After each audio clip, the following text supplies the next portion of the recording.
For generations, we have been taught that we had to believe the story of the Exodus on faith alone. We were told that Mount Sinai, where Moses received the Ten Commandments, was located in Egypt, but there was no real evidence to make it believable. No pictures of left-behind artifacts, practically nothing to validate one of the most important stories of the Bible. The Bible says over 70 times that the Israelites went out of Egypt to Midian, which would be mostly or entirely modern-day Saudi Arabia. Is it true that there is very little evidence that the Exodus story happened, or have we actually just been looking in the wrong spot? While the theory of Moses and the Israelites being in Saudi Arabia is a relatively new theory to those of us in the outside world, it isn't new to the locals living there. We were frequently approached by Saudis eager to talk to Americans for the first time face to face. And one of the first things they would say with excitement was, "Did you know Moses was here? Let me show you where he and his people were."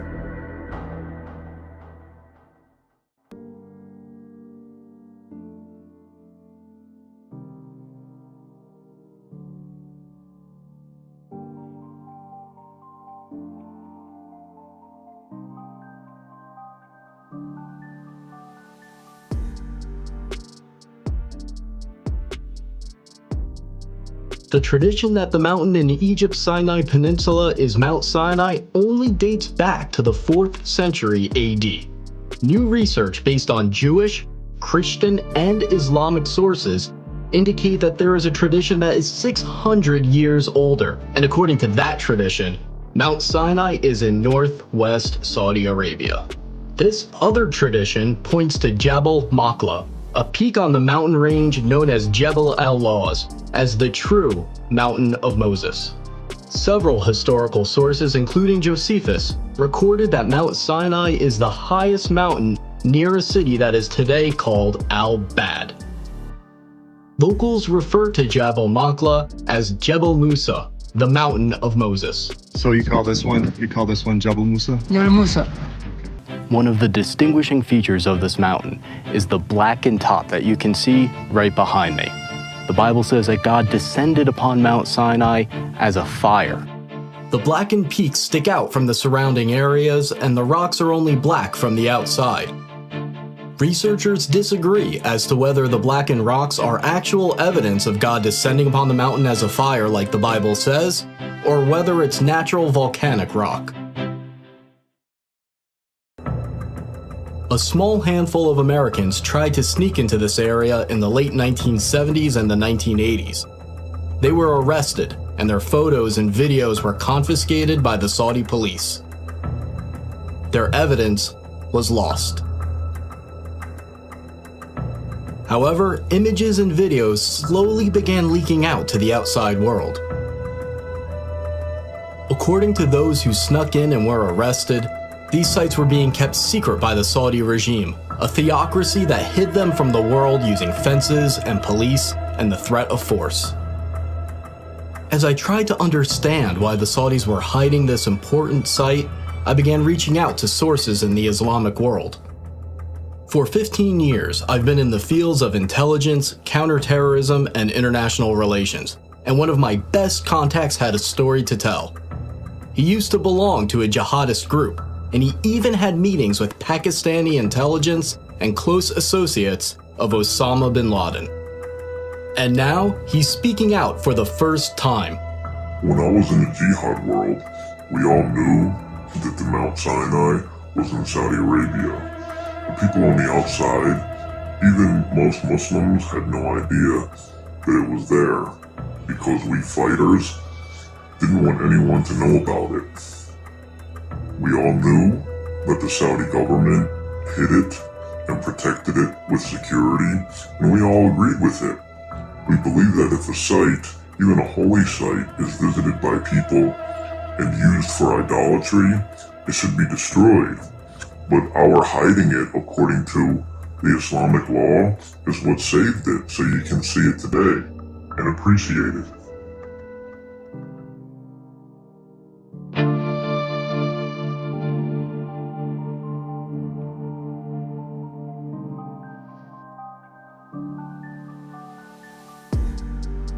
Moses flees Egypt after killing an Egyptian who he saw abusing one of the Hebrew slaves. He then escapes to Midian as a fugitive. In Midian, Moses sits by a well and he meets the daughters of Jethro who are getting water for his flock. Moses then marries one of his daughters.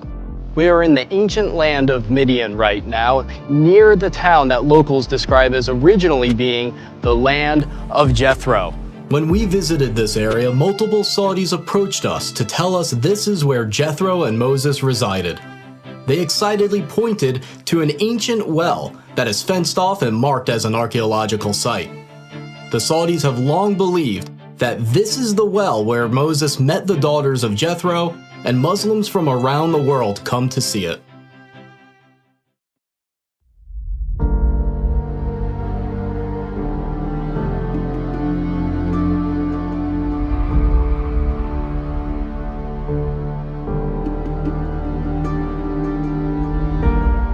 The book of Exodus says that the Red Sea crossing happened at a spot named Yam Suf, but experts have long disagreed about where it was. There are two proposed Red Sea crossing sites from Egypt into Saudi Arabia.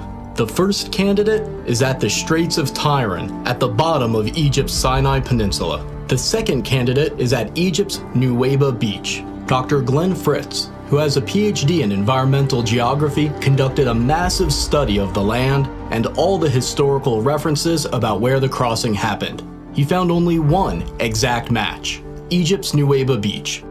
Nuweiba Beach is almost 5 miles long and 3 miles wide, providing enough room for the Israelite population to fit. Here, they'd be trapped with the mountains on both sides, the Red Sea in front of them, and Pharaoh's army right behind them. Amazingly, there is a path under the water from Egypt into Saudi Arabia. The path is not too steep. The Israelites could have easily walked across if the waters were parted.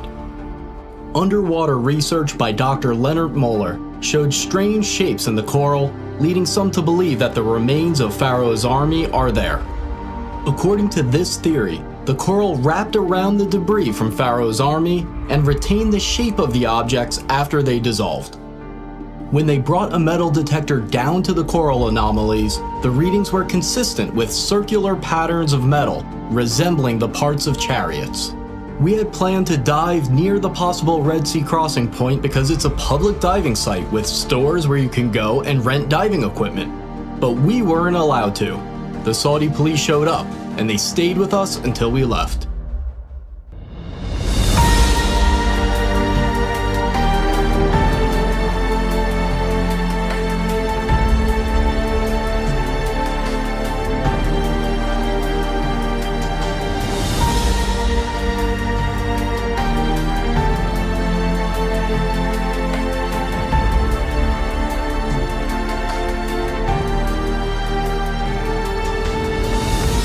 After the Red Sea crossing, Moses and the Israelites stop at a place near Mount Sinai named Elim.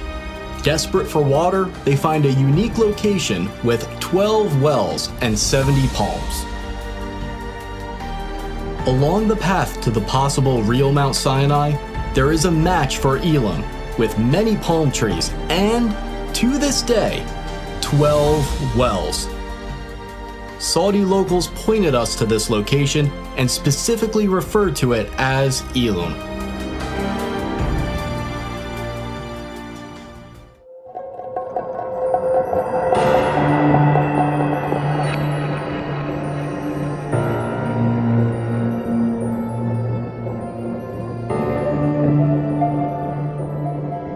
Another major event by Mount Sinai is the incident with the golden calf.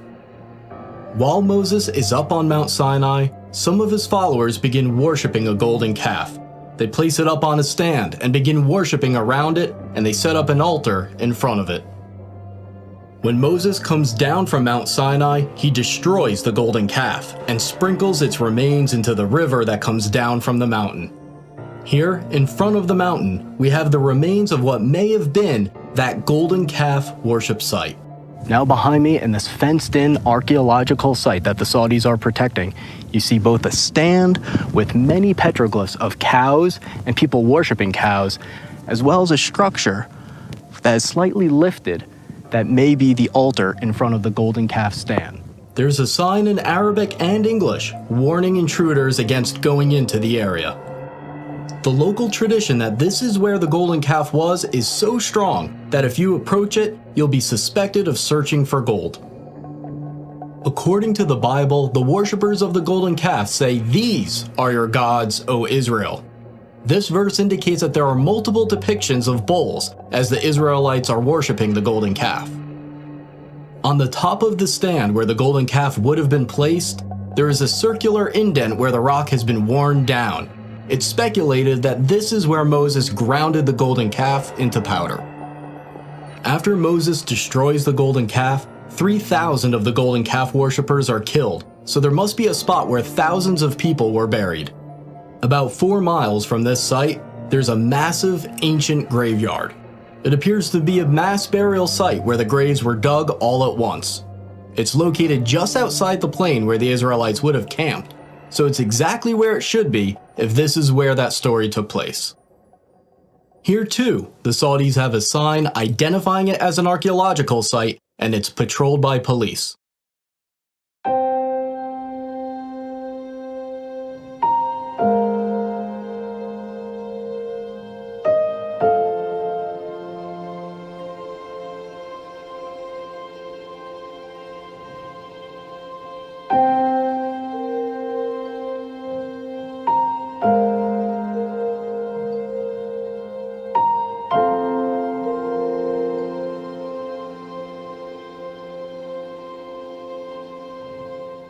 The book of Exodus says that Moses built an altar of uncut stone at the foot of Mount Sinai and also set up 12 pillars to symbolize the 12 tribes of Israel.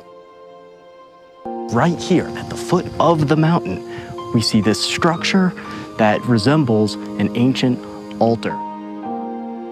And what we are standing in right now is probably the animal chutes that would lead them to sacrifice at the foot of the mountain.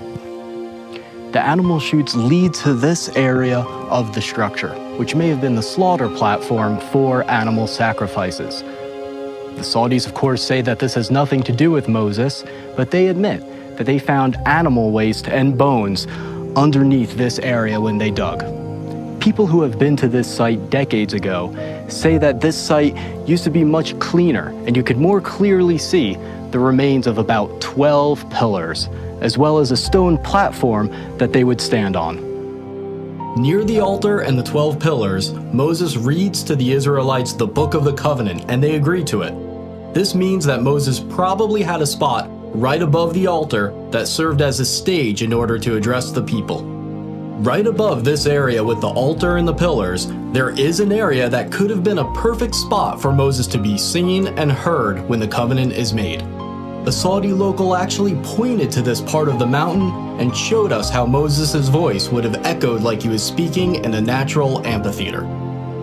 The Bible says that a brook flowed down from Mount Sinai, providing water for the Israelites. The brook must have come down near the altar at the foot of the mountain for the sacrifices to take place, and the brook must have come near the golden calf because Moses threw its remains into the river. It's very easy to see where there was once a stream coming down from this mountain, where there's evidence of burnt sacrifices.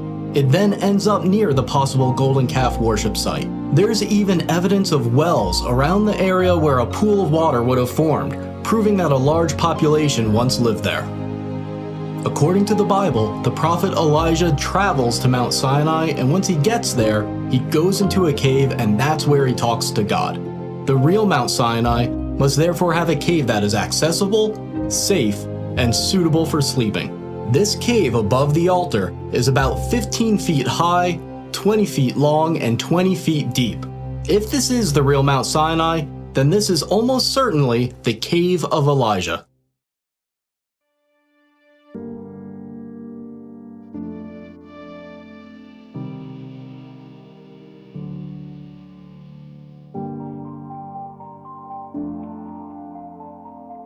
On the way to Mount Sinai, the Israelites camp where there's no water. Moses goes up to a distinct rock and strikes it with his rod, and miraculously, water pours forth for his followers. The historian Josephus said that the split rock could still be seen in his time, and it was so big that it could not have been moved. Is it possible that this split rock still remains today, testifying to the accuracy of this story? The answer is yes, and it is stunning.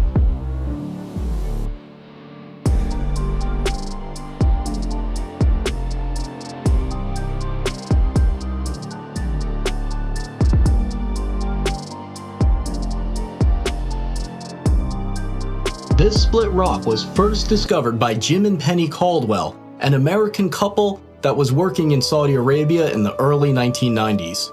The local Bedouins have long had two names for this area, the Water of Moses and the Split Rock of Moses. This split rock is on top of a 100-foot hill and is somewhere between 40 and 60 feet high.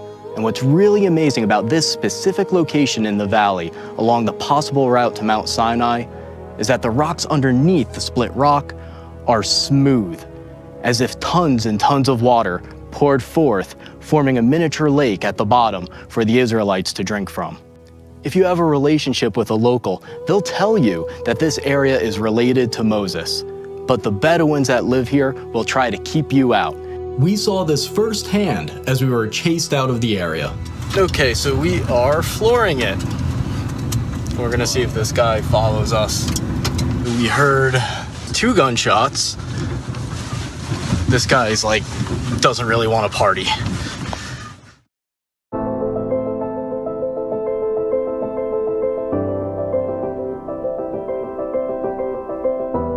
The Bible says the area near the split rock where the Israelites fought the Amalekites is named Rephidim, which means place of rest. Hebrew inscriptions we found there have been interpreted to say place of rest, the definition of Rephidim. Closer to the mountain, inscriptions have been found that Dr. Miles Jones, a scholar of ancient Hebrew, believes are talking about the battle with the Amalekites. He says one of the inscriptions refers to the death of an Amalekite. Nearby, there are 2 inscriptions that Dr. Jones believes are marking where a Hebrew mother and daughter died. The Bible says that God told the Israelites that they possess the land wherever the soles of their feet touch. Near the split rock and near the mountain, there are many inscriptions with an image of a foot and a sandal. Next to the image, there is Proto-Hebrew writing that means the sole of the foot. We also found inscriptions that were translated and found to refer to Yahweh, the Hebrew name for God. There's another area near the mountain named Wadi Musa, or the Valley of Moses. Here, a depiction of a menorah was found, and it might be the oldest depiction of a menorah known today. Now, a new eyewitness has come forward to reveal that the Saudis have been hiding the evidence of the Exodus since at least World War II. This man was an American pilot who met the king of Saudi Arabia. Bob Cornuke was one of the first people to reach Jabal Maqla in the 1980s, and he recently interviewed that pilot and made the footage available for this video. It's an honor to meet you. Well, thank you. Our lives have intersected possibly in something very historic. And we're talking about where the real Mount Sinai is located. And I had no idea that someone as far back as World War II would have seen the mountain and had been told that the mountain was the holy mountain of Moses. Did any of the Muslims tell you that that was a holy mountain? Oh yes. I guess everybody in the military knew it was holy. Yeah. Well, they forbidden me to fly around it, and it was off limits that I'd be killed either by God or by maybe some of them, I don't know. And when I took off, I was half scared to death. You bet I flew around it. But it was different than the rest of the mountains because it was black on top? Oh, it was a blackish green. It was dark enough to be somewhat frightening. You don't know what I really believe. I think it's Mount Sinai. I think God let me fly around it. That's what I think. I think He let you and me both live. Why haven't we heard about this other candidate for Mount Sinai? Why has almost the entire focus been on the traditional site despite its lack of compelling evidence. Think about how many things line up with the biblical story right here at this mountain. There's a beach and path where the Red Sea crossing could have happened, matching the biblical account. You can see how the Israelites could have camped near Elim with its 12 wells and 70 palms. Along the way to Jabal Maqla, there's a split rock and area suitable for camping. There's a mountain referred to as the Mountain of Moses, with a large plain in front of it where millions of Israelites could have camped. You can see an altar of uncut stone at the foot of the mountain, where there's evidence of burnt sacrifices, right where it should be. There's evidence of bull worship, and you can see exactly how Moses would have seen the golden calf worship going on as he came down from the mountain. There's a brook that comes down from the mountain just like the Exodus story says. You can see right where the cave of Elijah might have been. All of these little details have to fit, and they fit. After I came back from the trip, people asked how I felt standing there where so few people have been able to, and the predictable feelings were easy to describe. The adrenaline, amazement, awe, but there was an emotion that was more difficult to describe. I didn't deserve to be there. I'm not someone who's given away his wealth to the poor, I'm not a scientist or a pastor, and there are still days where I feel like I have no faith at all. But then as I looked at the mountains, I remembered something. The Bible has a clear pattern where God doesn't use the best or the most expected. Even Moses was so insecure that he didn't want the job. Rather than using the most qualified, the pattern is that God uses the unexpected, the insecure, the flawed, the depressed, the doubter, the underdog. Every single person can make a difference, especially those that think they can't. As you watch this, the Saudis are constructing a super city that is planned to be 33 times the size of New York. If all of us don't take action, Saudi construction in the area may destroy key evidence and prevent excavation for the foreseeable future. To try to stop these sites from being threatened, we have set up a website and a nonprofit organization to support further research and to convince the Saudis to preserve the sites so they can be saved and investigated. We're entering a period that we have never been in before, one where this footage and other evidence of the Exodus and the Bible overall are only a click away for anyone on Earth with an internet connection.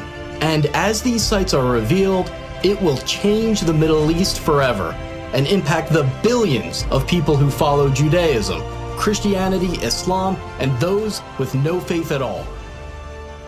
The world is about to change. Une technologie dernier cri, un parc éolien à perte de vue, des entrepreneurs hyper contents. On dirait un clip promotionnel d'une start-up de la Silicon Valley. En fait, cette vidéo est saoudienne. Son but ? Mettre en avant un projet de ville futuriste gigantesque au milieu du désert. Aussi grande que la Bretagne, cette cité à la pointe de la technologie s'appelle Neom. Au programme, livraison par drone, énergie renouvelable et agriculture verticale.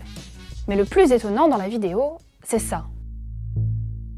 C'est étonnant parce qu'en Arabie Saoudite, les femmes sont soumises à un code vestimentaire strict et doivent obtenir l'autorisation d'un homme pour sortir, se marier et travailler. Il y a quelques mois, elles n'avaient même pas le droit de conduire. Alors, comment expliquer un tel décalage ? Cette vidéo est très séduisante, elle est même surprenante, elle s'adresse aux Occidentaux. Donc il faut surtout briser l'image détestable que traîne l'Arabie Saoudite depuis des années et des années. Mais cette vidéo ne veut pas rien dire non plus. Celui qui l'a conçue, c'est le prince Mohammed Ben Salman, le nouveau prince héritier d'Arabie Saoudite. Et lui, il veut vraiment moderniser le pays.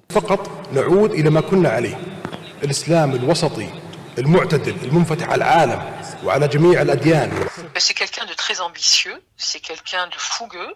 Il a envie de faire bouger cette société archaïque, longtemps figée. Cela prouve bien que ce prince héritier veut asseoir vraiment son pouvoir. Il veut montrer que c'est lui qui va prendre les rênes destinées de ce royaume, puisque très prochainement, c'est imminent, il deviendra le nouveau roi d'Arabie Saoudite. En fait, s'il fait ça, C'est parce que le cours du pétrole s'effondre et qu'il faut trouver de nouvelles sources de revenus pour le futur. C'est une tendance qu'on retrouve d'ailleurs dans tous les pays du Golfe. Le Qatar avec le sport, Abu Dhabi avec la culture et Dubaï avec le tourisme de luxe. Seulement, un projet comme Neom, ça coûte extrêmement cher. 425 milliards d'euros, l'équivalent du produit intérieur brut de la Suisse. Pour le mettre en place, il faut donc des investissements étrangers. Et pour séduire les étrangers, rien de tel qu'une vidéo avec la plage et l'apéro.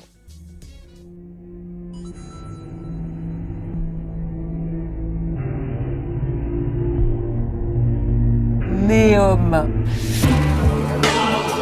Un projet en Arabie Saoudite absolument stupéfiant.